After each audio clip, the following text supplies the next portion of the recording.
Guys, ഇന്ന് എൻ്റെ കയ്യിലുള്ളത് 70,000 താഴെ പ്രൈസ് വരുന്ന ഏറ്റവും ബെസ്റ്റ് സ്പെക്കുള്ള ഒരു ഗെയിമിംഗ് ലാപ്ടോപ്പാണ്. എൻ്റെ ഒരു മാസത്തെ റിവ്യൂ ആണ് ഞാനിന്ന് നിങ്ങളുമായിട്ട് ഷെയർ ചെയ്യാൻ പോകുന്നത്. ഈ റിവ്യൂ ഷൂട്ട് ചെയ്യാൻ തുടങ്ങിയിട്ട് ഏകദേശം ഒരു മാസത്തിൽ കൂടുതലായി.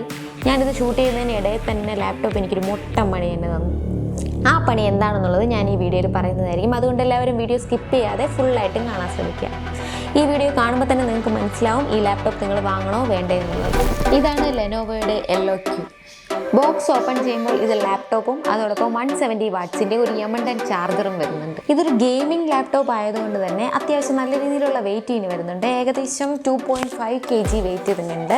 പിന്നെ ഇതിൻ്റെ ബിൽഡ് നോക്കുകയാണെന്നുണ്ടെങ്കിൽ ഇതിൻ്റെ മെറ്റീരിയൽ വരുന്നത് ഏകദേശം ക്വാളിറ്റി ഉള്ള നല്ലൊരു പ്ലാസ്റ്റിക് മെറ്റീരിയൽ തന്നെയാണ് യൂസ് ചെയ്തിരിക്കുന്നത്. എന്നിരുന്നാൽ പോലും നിങ്ങളിത് സ്ഥിരം ക്യാരി ചെയ്യുകയാണെന്നുണ്ടെങ്കിൽ ഉറപ്പായിട്ടും ഇതിൻ്റെ പുറത്തെല്ലാം സ്ക്രാച്ച് വരാനുള്ള നല്ല സാധ്യതയുണ്ട്.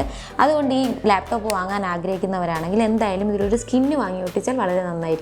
പിന്നെ ഇതിൻ്റെ ചുറ്റും നോക്കുകയാണെന്നുണ്ടെങ്കിൽ ബാക്ക് സൈഡിലായിട്ട് ഒരു ചാർജിങ് പോർട്ടും 2 USB പോർട്ടും ഒരു HDMIയും കൂടാതെ ഒരു എതർനെറ്റ് പോർട്ടും വരുന്നുണ്ട്. ഇനി ഇതിൻ്റെ റൈറ്റ് സൈഡായിട്ട് നോക്കുകയാണെന്നുണ്ടെങ്കിൽ ഇതിൽ USB Type A പോർട്ടും Type C പോർട്ടും കൂടാതെ ഒരു ഹെഡ്സെറ്റ് പോർട്ടും ഇനി നമുക്ക് ഫ്രണ്ട് ക്യാമറ ആവശ്യമില്ല എന്ന് തോന്നുന്ന സമയത്ത് അത് ഓഫ് ചെയ്യാനുള്ള ഒരു ബട്ടണും വരുന്നുണ്ട്.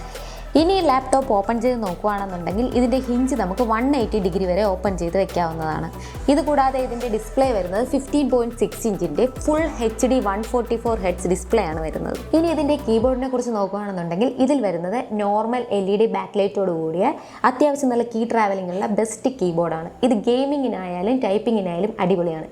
ഇനി നിങ്ങൾ ഈ ലാപ്ടോപ്പ് ഗെയിമിങ്ങിനാണ് യൂസ് ചെയ്യുന്നുണ്ടെങ്കിൽ HP-യുടെ നല്ല അടിപൊളി മെക്കാനിക്കൽ ഗെയിമിംഗ് കീബോർഡിനെ കുറിച്ചൊരു ഷോർട്ട് വീഡിയോ ഞാൻ ചാനലിൽ അപ്ലോഡ് ചെയ്തിട്ടുണ്ട്. എല്ലാവരും അതൊന്ന് കണ്ടു നോക്കുക. ലാപ്ടോപ്പിൻ്റെ സ്പെക്ക് നോക്കുകയാണെന്നുണ്ടെങ്കിൽ ഇതിൽ വരുന്നത് ഇന്റലിൻ്റെ 12th ജനറേഷനായ i5 HX പ്രോസസ്സറാണ്.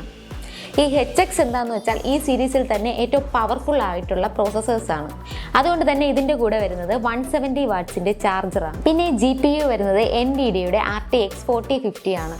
ഈ പ്രൈസിൽ ഈ GPU വരുന്ന മറ്റൊരു ലാപ്ടോപ്പും തന്നെ അവൈലബിൾ അല്ല. ഇതിൻ്റെ ബാക്ക് കവർ റിമൂവ് ചെയ്ത് നോക്കുകയാണെന്നുണ്ടെങ്കിൽ ഇതിൽ SSDയും റാമും നമുക്ക് അപ്ഗ്രേഡ് ചെയ്ത് കൊടുക്കാവുന്നതാണ്. ഇതിലൊരു അഡീഷണൽ SSD സ്ലോട്ടും വന്നിട്ടുണ്ട്. ഇനി പഴയ ലാപ്ടോപ്പ് ഉള്ളവർക്ക് ഞാനൊരു ടിപ്പ് പറഞ്ഞുതരാം. നിങ്ങളുടെ ലാപ്ടോപ്പ് പെർഫോമൻസ് കുറവാണോ എങ്കിൽ വർഷത്തിൽ ഒരിക്കലെങ്കിലും ഇതുപോലെ ഓപ്പൺ ചെയ്തിട്ട് ഇതിൻ്റെ ഫാനൊക്കെ നന്നായിട്ടൊന്ന് ക്ലീൻ ചെയ്ത് കൊടുത്താൽ മതി.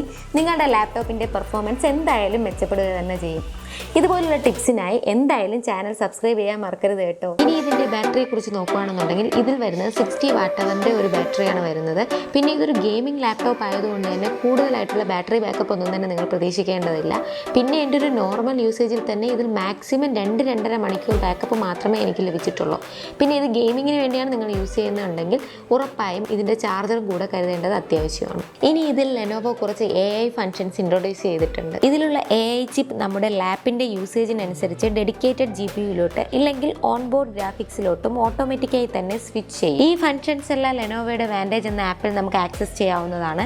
ഞാൻ ഈ AI ഓട്ടോമാറ്റിക് മോഡിൽ യൂസ് ചെയ്തപ്പോൾ ഗെയിമിംഗ് സമയത്ത് ഡെഡിക്കേറ്റഡ് GPUയിലോട്ട് സ്വിച്ച് ചെയ്യുന്നുണ്ടായിരുന്നു. പക്ഷേ പ്രീമിയറിൽ വീഡിയോ എഡിറ്റ് ചെയ്യുന്ന സമയത്ത് ഫുൾ ടൈം ഓൺബോർഡ് GPUയിലാണ് റെൻഡറിങ് എല്ലാം ചെയ്തിരുന്നത്.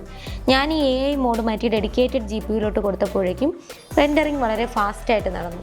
അതുകൊണ്ട് തന്നെ എനിക്ക് ഈ AI വലിയ യൂസ്ഫുൾ ആയിട്ട് തോന്നിയിട്ടില്ല. നമ്മൾ ഇത്രയും നേരം നോക്കിയത് ഈ ലാപ്ടോപ്പിൻ്റെ പോസിറ്റീവ് സൈഡ്സിനെ കുറിച്ചാണ്. ഇനി ഞാൻ വീഡിയോയിൽ ആദ്യം പറഞ്ഞതുപോലെ ഈ ലാപ്ടോപ്പ് എനിക്കൊരു മുട്ടൻ പണി തന്നെന്ന് പറഞ്ഞില്ലേ, നമുക്ക് അതിനെക്കുറിച്ച് നോക്കാം. അത് മറ്റൊന്നുമല്ല, ഈ ലാപ്ടോപ്പ് വാങ്ങി ഒരാഴ്ച ആയപ്പോൾ തന്നെ ഞാൻ ഇതിൻ്റെ റിവ്യൂ ചെയ്തുകൊണ്ടിരിക്കുന്നതിനിടയ്ക്ക് തന്നെ ഇതിൻ്റെ മദർബോർഡ് അങ്ങ് കംപ്ലൈൻ്റ് ആയി. ഉടനെ തന്നെ ഞാൻ ലെനോവോയുടെ കസ്റ്റമർ കെയറിൽ കംപ്ലൈൻറ്റ് ചെയ്തു. 2 ദിവസം കഴിഞ്ഞപ്പോഴത്തേക്കും പുതിയ ബോർഡ് വന്നു. എന്നാൽ ആ ബോർഡും കംപ്ലൈൻ്റ് ആയിരുന്നു. ഉടനെ തന്നെ അത് വീണ്ടും തിരിച്ചയച്ചു. വീണ്ടും അടുത്ത ബോർഡ് വന്നു. അതോടുകൂടി തന്നെ ലാപ്ടോപ്പ് എല്ലാം സെറ്റായി. പിന്നെ ഇതിൽ പറയേണ്ട പ്രധാന ഒരു കാര്യം എന്താണെന്ന് വെച്ചാൽ അവർ ഈ സർവീസ് എല്ലാം ചെയ്തു തന്നത് എൻ്റെ വീട്ടിൽ വന്നിട്ട് തന്നെയാണ്. ഞാൻ ഈ പറഞ്ഞത് കേട്ടിട്ട് ഇപ്പോൾ നിങ്ങളുടെ പലരുടെയും ഉള്ളിലൊരു ചോദ്യം ഉണ്ടാവും, ഞാൻ ഈ ലാപ്ടോപ്പ് എടുക്കണോ വേണ്ടയോ എന്നുള്ളത്. എൻ്റെ ഒരു സജഷൻ എന്താണെന്ന് വെച്ചാൽ നിങ്ങൾ ഈ ലാപ്ടോപ്പ് വാങ്ങുന്നതിനോടൊപ്പം തന്നെ എക്സ്ട്രാ ഒരു 3,000 രൂപ മുടക്കി 2 വർഷത്തേക്കുള്ള എക്സ്റ്റെൻഡഡ് വാറൻറ്റി കൂടെ എടുക്കുന്നത് നല്ലതായിരിക്കും. ഇതിൽ ആക്സിഡൻ്റൽ ഡാമേജ് പ്രൊട്ടക്ഷൻ കൂടെ വരുന്നുണ്ട്. അപ്പോൾ ഈ കാലയളവിൽ ലാപ്ടോപ്പിന് എന്ത് തന്നെ പറ്റിയാലും ലെനോവോ നമുക്കത് ക്ലിയർ ചെയ്ത് തരുന്നതായിരിക്കും. ഞാൻ കഴിഞ്ഞ 3 വർഷമായി ലെനോവോയുടെ ലാപ്ടോപ്പ് തന്നെയാണ് യൂസ് ചെയ്യുന്നത്. എനിക്ക് അവരുടെ സർവീസിലുണ്ടായ അനുഭവം എന്ന് പറഞ്ഞാൽ വളരെ നല്ല അനുഭവമാണ്. പിന്നെ പല യൂസേഴ്സും LOQൻ്റെ മദർബോർഡ് ഇഷ്യൂസിനെ കുറിച്ച് പറയുന്നുണ്ട്. അതിൽ വരുന്നത് കൂടുതലും ഇന്റലിൻ്റെ HX പ്രോസസ്സർ വരുന്ന ലാപ്ടോപ്സ് ആണ്. അപ്പോൾ നിങ്ങൾ LOQ ലാപ്ടോപ്പ് വാങ്ങാൻ പ്ലാൻ ചെയ്യുന്നുണ്ടെങ്കിൽ AMD പ്രോസസ്സർ വരുന്ന ലാപ്ടോപ്പ് തന്നെ സെലക്ട് ചെയ്യാൻ ശ്രമിക്കുക. പിന്നെ ഞാൻ നേരത്തെ പറഞ്ഞത് പറഞ്ഞതുപോലെ 3 വർഷത്തെ വാറണ്ടിയും അതോടൊപ്പം ADPയും വരുന്നതുകൊണ്ട് 3 വർഷം നമുക്ക് സമാധാനമായി തന്നെ ലാപ്ടോപ്പ് യൂസ് ചെയ്യാം. ഇനിയും എൻ്റെ ലാപ്ടോപ്പിൽ എന്തെങ്കിലും ഇഷ്യൂസ് വരികയാണെന്നുണ്ടെങ്കിൽ അത് ഉറപ്പായും ഞാൻ അതിൻ്റെ വീഡിയോസ് അപ്ലോഡ് ചെയ്യുന്നതായിരിക്കും. പിന്നെ വീഡിയോ എല്ലാവർക്കും ഇഷ്ടപ്പെട്ടെന്ന് കരുതുന്നു. എന്തായാലും ചാനൽ സബ്സ്ക്രൈബ് ചെയ്യുക, ലൈക്ക് ചെയ്യുക, ഷെയർ ചെയ്യുക. Okay, by.